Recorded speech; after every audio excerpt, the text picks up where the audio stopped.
janjimu, takkan kau tinggalkanku.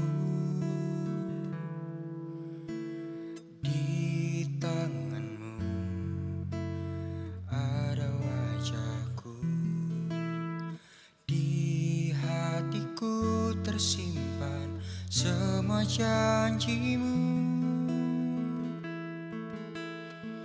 Tuhanlah penolongku, penjaga jiwaku di setiap waktu. Ku tidak takut, kau tahu semua yang terjadi.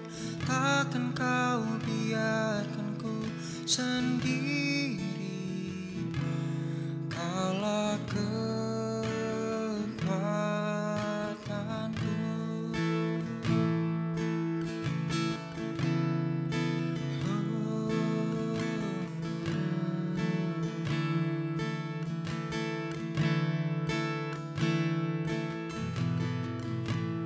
Ku ingat selalu janjimu, takkan kau tinggalkanku. Di tanganmu ada wajahku,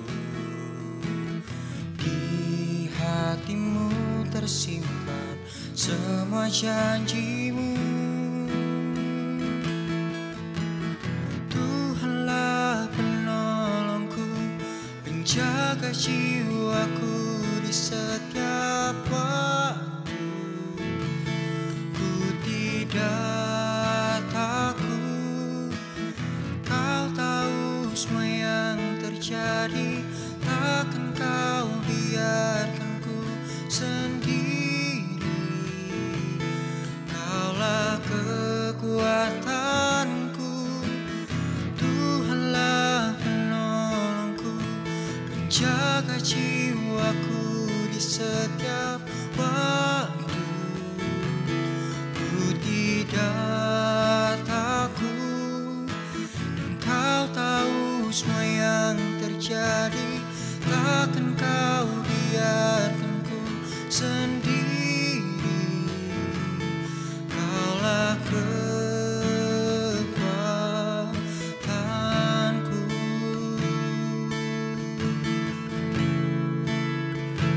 Kau kekuatanku.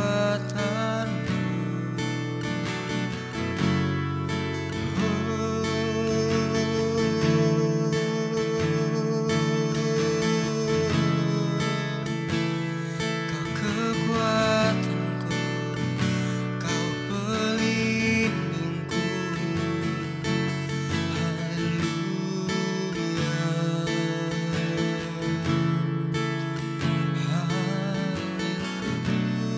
haleluya.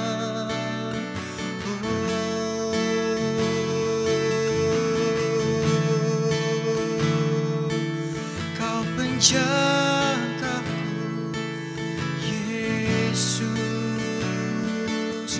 Haleluya.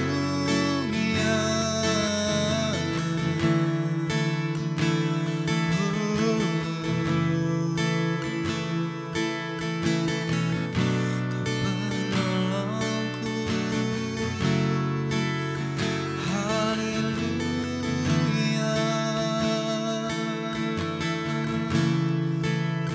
Terima kasih.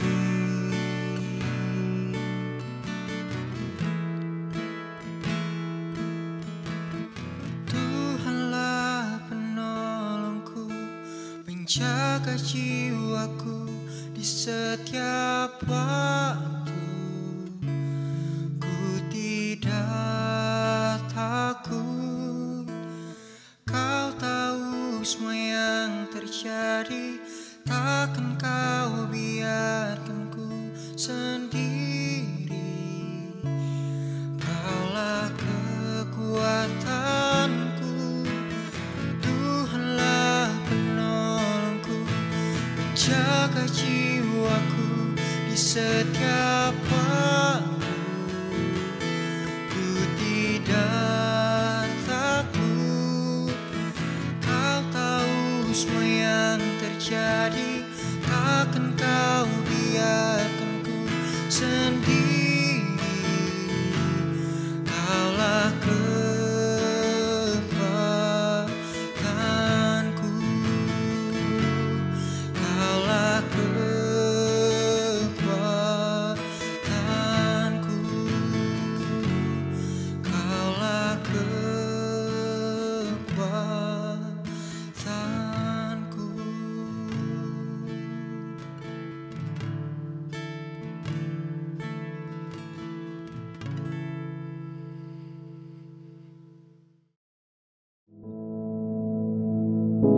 Our Father, which art in heaven, hallowed be thy name.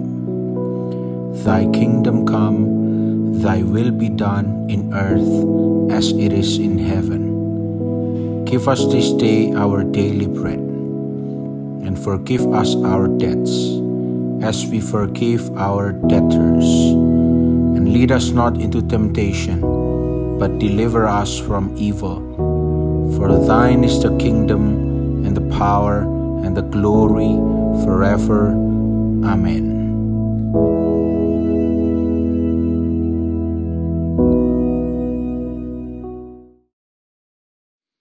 Shalom, puji nama Tuhan. Selamat pagi saudara semua. Pagi hari ini mari sebelum kita beraktivitas, kita boleh sejenak berada di dalam hadirat Tuhan. Kita merenungkan kebenaran firman Tuhan. Dan mari pagi hari ini kita akan lanjutkan bagian yang kedua, part kedua dari tema yang saya angkat, yaitu menjaga lidah. Nah, pagi hari ini saya ajak kita untuk membuka bersama-sama dalam Amsal pasal 18 ayat yang ke-21. Amsal 18 ayat yang ke-21. Firman Tuhan mengatakan, hidup dan mati dikuasai lidah. Siapa suka menggemakannya akan memakan buahnya. Kalau di part 1, part pertama kemarin kita belajar bahwa lidah itu, mulut lidah itu kecil, tetapi ketika digunakan dengan cara yang salah, ya, keluarnya salah, dan tajamnya itu seperti tikaman pedang. Nah, sekarang dari ayat ini kita juga belajar, apakah kita mau menggunakan lidah kita sebagai senjata yang mematikan diri kita atau mematikan orang lain, atau justru sebaliknya kita mau menggunakan lidah kita seperti yang kita pelajari di part pertama di Amsal 12. Kalau saudara lupa, saudara bisa lihat part pertama yang tayang di hari Senin. Saudara, kalau saudara lihat bahwa orang yang bijak, lidah orang bijak itu mendatangkan kesembuhan. Ya. Jadi kalau digunakan dengan baik, mendatangkan kesembuhan bukan cuma bagi orang lain, tetapi juga self-healing bagi diri kita sendiri. Nah, kalau saudara mengatakan hidup dan mati itu di tangan Tuhan, loh, firman Tuhan mengatakan jelas hidup dan mati dikuasai lidah. Mati itu bukan hanya berbicara mengenai thanatos atau mavet atau death, separation, ya, kematian fisik, tetapi kematian itu juga bisa kematian jiwa, kematian roh, dan lidah yang kita miliki itu bisa gunakan untuk menyembuhkan jiwa seseorang, ya, dan dengan urapan Roh Kudus bisa juga untuk menyembuhkan roh seseorang. Jadi sangat berkuasa. Kenapa kok saya bagi ini menjadi 2 part? Ini karena sangat penting, ya. Hari-hari ini ayo kita bangun pribadi kita, diri kita menjadi manusia, ya, yang dengan bantuan Tuhan, dengan tuntunan Roh Kudus menjadi manusia-manusia yang lidahnya itu bijak dan mendatangkan kesembuhan. Karena apa, saudara? Kalau kita menggemakannya, ya, kalau kita melakukan atau mengucapkan apapun dengan cara yang salah atau menggemakannya secara negatif, ya buah yang akan terima negatif juga. Kalau kita menggemakannya dengan cara yang baik, ya buah yang akan kita tuai. Tahun lalu kita belajar, Zerawe Khatsir, siapa menabur dia akan menuai. Kalau yang kita tabur adalah perkataan-perkataan yang sesuai firman Tuhan, perkataan yang baik, maka itu pula yang akan kita terima, yang akan kita lihat ke depannya, ya. Nah, oleh karena itu, hidup dan mati dikuasai lidah. Siapa suka menggemakannya akan memakan buahnya. Nah, lalu mungkin saudara tanya, nah terus bagaimana supaya saya dan segala pikiran saya yang rumit ini, saudara memikirkan segala sesuatu, bagaimana supaya saya ini bisa memberi jawaban yang bijaksana, bisa memberi jawaban yang baik bukan hanya pada orang lain, tapi kepada diri saya. Saudara, ini penting saudara, ini fakta bahwa ketika saudara menghadapi tantangan atau masalah, saudara bisa menjawab diri saudara sendiri, bukan berbicara pada diri sendiri. Menjawab setiap keraguan saudara dengan memperkatakan firman, dan itu mendatangkan kesembuhan, dan itu membuat hati saudara bergembira. Bergembiralah karena Tuhan. Dan hati yang bergembira itu adalah obat yang sangat manjur. Bergembira itu bukan hanya bisa datang ke gereja. Bergembira itu bukan hanya karena mendapat hadiah, tapi bergembira juga karena kita tahu kita punya Tuhan Yesus yang setia, yang baik, yang selalu memberikan yang terbaik kepada saudara dan saya. Amsal 16 ayat 1, apa yang dikatakan? Kalau saudara tanya gimana caranya supaya saya bisa menggemakan yang baik dan makan buah yang baik, itu tadi. Dengarkan Amsal 16 ayat 1. Dikatakan demikian, manusia dapat menimbang-nimbang dalam hati, tetapi jawaban lidah berasal daripada Tuhan. Nah, ini penting, garis bawahi. Jawaban lidah berasal daripada Tuhan. Apa yang kita timbang-timbang sehari-hari bisa kita lakukan. Tapi the final say harusnya Tuhan. The final say, kalimat yang menentukan, ya, terakhir, keputusan terakhir itu harus dari Tuhan. Dan izinkan Tuhan untuk berkuasa di dalam pikiran hati kita. Sehingga kalimat terakhir yang menjadi hasil pemikiran, hasil olahan otak kita, hasil olahan hati, dan yang kita ucapkan, kalimat yang menentukan itu, the final say, biar itu berasal dari Tuhan. Dan kita pasti tahu kalau itu Tuhan, tidak mungkin kalimat yang busuk, tidak mungkin kalimat yang menyakitkan, tapi selalu kalimat yang menyembuhkan. Saya tidak berani Pak, tapi ngomong sama orang lain. Latihan kepada diri saudara sendiri. Seperti yang tadi saya katakan, kalau mulai ada pikiran-pikiran yang kalut negatif, belajar untuk memperkatakan firman, dalam nama Yesus, dalam nama Yesus, aku berkemenangan. Dalam nama Yesus, engkau belum pernah gagal. Engkau bisa menolongku, aku tetap percaya. Terus katakan itu, sampai bumi bergejolak, terus katakan itu. Dia tidak buta, dia tidak tuli, dia tidak acuh terhadap saudara. Ya, terus katakan itu. Dalam terjemahan bahasa Inggrisnya, ayat ini berbunyi seperti ini. The preparations of the heart in man and the answer of the tongue is from the Lord. Persiapan di dalam hati itu bagiannya manusia. Manusia boleh berpikir, manusia boleh mengira-ira, tetapi the answer of the tongue, jawaban dari lidah, perkataan, buah perkataan, itu from the Lord. Artinya apa? Izinkan Dia untuk mempersiapkan hati kita, untuk bertahta dalam hati kita, sehingga Dia yang bertahta itu akan menginspirasi perkataan kita, jawaban lidah kita. Pagi hari ini, saudara, izinkan Dia bertahta, izinkan Dia berkuasa, izinkan Dia bukan mengintimidasi, tetapi menginstruksikan kita segala sesuatu, menginspirasi kita di dalam segala sesuatu, sehingga jawaban lidah kita adalah hasil inspirasi dari Dia. Saudara tahu hal apa lagi yang merupakan hasil inspirasi dari Roh Kudus? Firman Allah. Jadi biarlah inspirasi dari Dia itu membuat jawaban-jawaban yang keluar dari mulut kita adalah kebenaran firman Tuhan. Oh, enggak munafik, banyak masalah, banyak tantangan.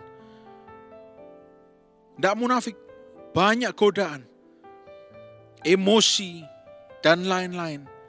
Tetapi izinkan dia di awal pagi hari ini untuk bisa menginspirasi kita sepanjang hari ini untuk bertahta dalam hati kita. Ya. 1 Petrus 3 ayat 10. Kalau saudara tanya, kenapa kok dia harus bertahta, harus menginspirasi dalam kehidupan saya? Kenapa? 1 Petrus 3 ayat 10. Siapa yang mau mencintai hidup dan melihat hari-hari baik, ia harus menjaga lidahnya terhadap yang jahat dan bibirnya terhadap ucapan-ucapan yang menipu. He who loves life. Life di sini berarti present life and eternal life. Siapa yang mencintai hidup? Ya. Di dalam bahasa Yunaninya itu zoe. Zoe. Apa artinya zoe? Itu hidup yang diciptakan oleh Tuhan, hidup yang direncanakan, hidup yang dikehendaki oleh Tuhan, hidup seperti yang Tuhan miliki. Siapa yang mau mencintai itu? Ya, mencintai dalam bahasa aslinya di sini adalah agape, agapao. Artinya mencintai dengan kasih Tuhan, mencintai hidupmu itu dengan kasih Tuhan.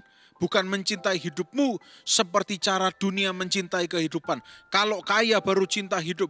Kalau punya ini baru mencintai hidup. Kalau enggak punya berarti aku enggak bisa mencintai hidup. Berarti hidupku sia-sia. Itu adalah benih-benih hal yang tidak sesuai firman. Yang bisa menggerogoti hati saudara.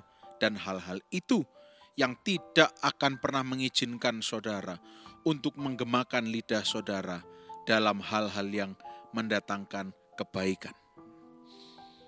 Kalau yang saudara cintai adalah kehidupan duniawi, worldly lives, worldly living, tidak salah sih untuk bisa mengikuti zaman, tapi bukan mencintai zaman ya, bukan mencintai dunia, tapi mencintai Tuhan, mencintai hidup. Seperti Kejadian 1 ayat 3 kalau saudara pasti pernah baca lah ya, tidak mungkin enggak. Bahasa pertama kali diciptakan itu bukan untuk komunikasi, tapi kreasi. Nah saudara ketika berkata-kata, saudara itu saya percaya secara pribadi, saudara itu sedang mencipta keadaan. Saya katakan ini berkali-kali, saudara itu sedang menciptakan keadaan. Kalau saudara itu merasa bahwa kalau Anda membuka mulut itu hanya berkomunikasi, itu saya rasa belum sepenuhnya tepat. Saya sendiri merasakan kadang-kadang kalau saya lagi capek, lelah, dan tiba-tiba mengatakan sesuatu yang tidak sesuai firman gitu ya. Bukan meso sih, tapi kalimat yang tidak enak gitu saja. Rasanya itu langsung kayaknya, aduh kenapa? Tapi ya itu daging. Itu daging. Itulah manusia. Saya dan saudara, kita manusia. Oleh karena itu hendaknya setiap pagi ketika kita memulai aktivitas kita, satu ayat terakhir untuk kita semua. Mazmur 71 ayat yang ke-8. Mazmur 71 ayat yang ke-8. Ini cara yang paling mudah untuk menjaga lidah. Oh, dan ini akan sangat luar biasa efek dan dampaknya dalam kehidupan saudara dan saya. Ayo saudara dimanapun Anda berada, baca bersama-sama ayat ini, ayat 8. 1, 2, 3. Mulutku penuh dengan puji-pujian kepadamu, dengan penghormatan kepadamu sepanjang hari. Bayangkan, pagi hari ketika saudara membuka mata, mulut saudara itu sudah muruh. Do you know muruh saudara? Muruh itu muntuk, sudah penuh. Rasanya aduh harus segera keluar. Bukan umpatan, bukan caci maki, tetapi puji-pujian. Ya.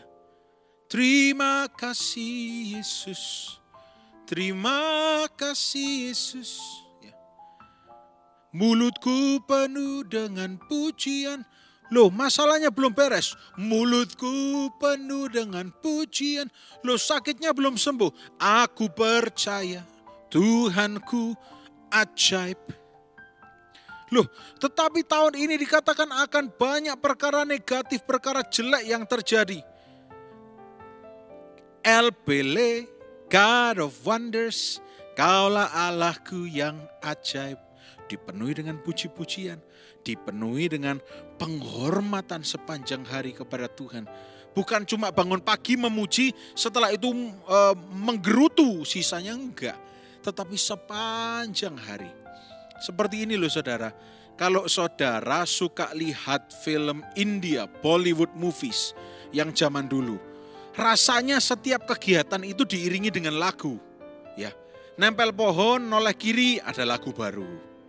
Nanti naik motor, lihat-lihatan, slow motion, ada lagu lagi. Ya, nanti lagi makan, sendoknya bersentuhan, diambilkan, kemudian terbentur satu sama lain, duk, lihat-lihatan, ada lagu baru lagi. Ya, setelah itu jalan-jalan di taman, berputar-putar di pohon, ada lagu lagi. Tahu-tahu setelah berputar-putar di belakangnya puluhan orang ikut nari mencak-mencak. Ya, saudara, gambarannya kurang lebih seperti itu. Mulut kita itu selalu siap pujian untuk menghadapi setiap keadaan. Dan pujian itu bukan sekedar pujian. Firman Tuhan juga mengatakan, kalau orang menyanyikan lagu bagi hati yang sedang bersedih, itu seperti menaburkan, saya lupa, cuka atau garam kepada luka. Itu tidak boleh. Tapi biar yang kita dengarkan itu puji-pujian yang menguatkan. Kalau saudara sedang menghadapi gunung masalah, saudara ada lagu yang mengatakan bahwa Dia Tuhan yang memindahkan gunung dulu. Dan kita percaya akan melihat Dia memindahkan gunung lagi. Banyak lagu untuk dalam setiap kondisi kehidupan kita. Oleh karena itu, baiklah kita menjaga lidah kita. Karena apa yang kita gemakan akan kita makan buahnya. Ayo saudara, saya mengajak setiap kita. Yang mungkin karena lingkungan. Atau mungkin Anda merasa, ya Pak, saya ini kalau disuruh banyak ngomong tidak bisa. Loh, tidak disuruh banyak ngomong, banyak memuji Tuhan. Ya, banyak mengucap syukur. Ya, jangan hanya jago mengucap syukur kalau di KPK, kalau di sel group, baru mencurahkan hati. Telat saudara. Anda punya 24 jam dalam sehari yang bisa Anda isi dengan puji-pujian. Ya, kalau kita mencintai hidup dan mau melihat hari baik, kata 1 Petrus 3 ayat 10 tadi, menjaga lidahnya terhadap yang jahat dan bibirnya terhadap ucapan-ucapan yang menipu. Dan ditutup dengan Mazmur 71, mulutku penuh dengan puji-pujian kepadamu, dengan penghormatan kepadamu sepanjang hari. Mari pagi hari ini pastikan mulut kita penuh dengan pujian, ya, sehingga yang keluar dari lidah bibir kita itu puji-pujian pengagungan yang menyenangkan hati Tuhan. Selamat pagi, selamat beraktivitas. Tuhan memberkati, kita akan berdoa bersama-sama. Di dalam nama Tuhan Yesus Kristus, biar sepanjang hari ini kami semua sehat, kami diberkati, kami dibungkus dengan darah Yesus. Apa saja yang kami ucapkan memperkenankan hati Tuhan. Hati kami dipenuhi dengan puji-pujian. Tuhan, kami percaya Engkau Tuhan yang akan memberikan kemenangan kepada kami. Kami akan dengan setia melakukan bagian kami dan Engkau akan lakukan bagian-Mu. Terima kasih, kami mulai hari ini dengan hati dan lidah bibir yang penuh dengan ucapan syukur. Dalam nama Tuhan Yesus Kristus. Haleluya. Amin. Tuhan Yesus memberkati semuanya.